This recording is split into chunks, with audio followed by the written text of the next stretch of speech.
Razıyım şuna. Çeşit tuğla var. Elini sağ olsun. Allah razı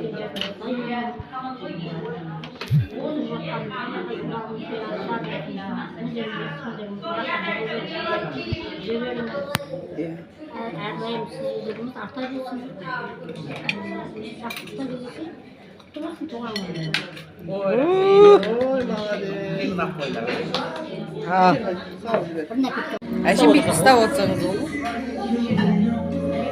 Vay. Al kişi babamın üstünde olacak. Yazmayacağız bu severiniz.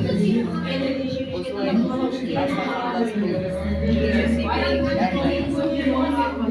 Bana şarkımızda kızını görünür. Şişemiz o şeyde 60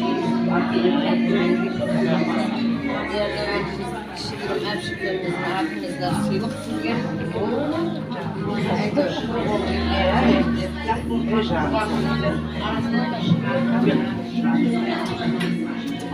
Aman sen 10 bir, aman sen bu sana aldırayım olsa. hemşirelerimizin abimizler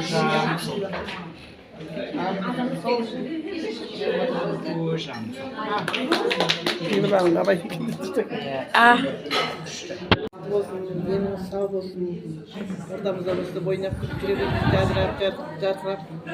Nasılında kalsa bağlarını, otakşılığını görünüz, bağlarını gidelim. Kalsa son toyunda hizmet yapsak. Boyuna kültürü bilip özü yapsınız, korkup siz bizdesin.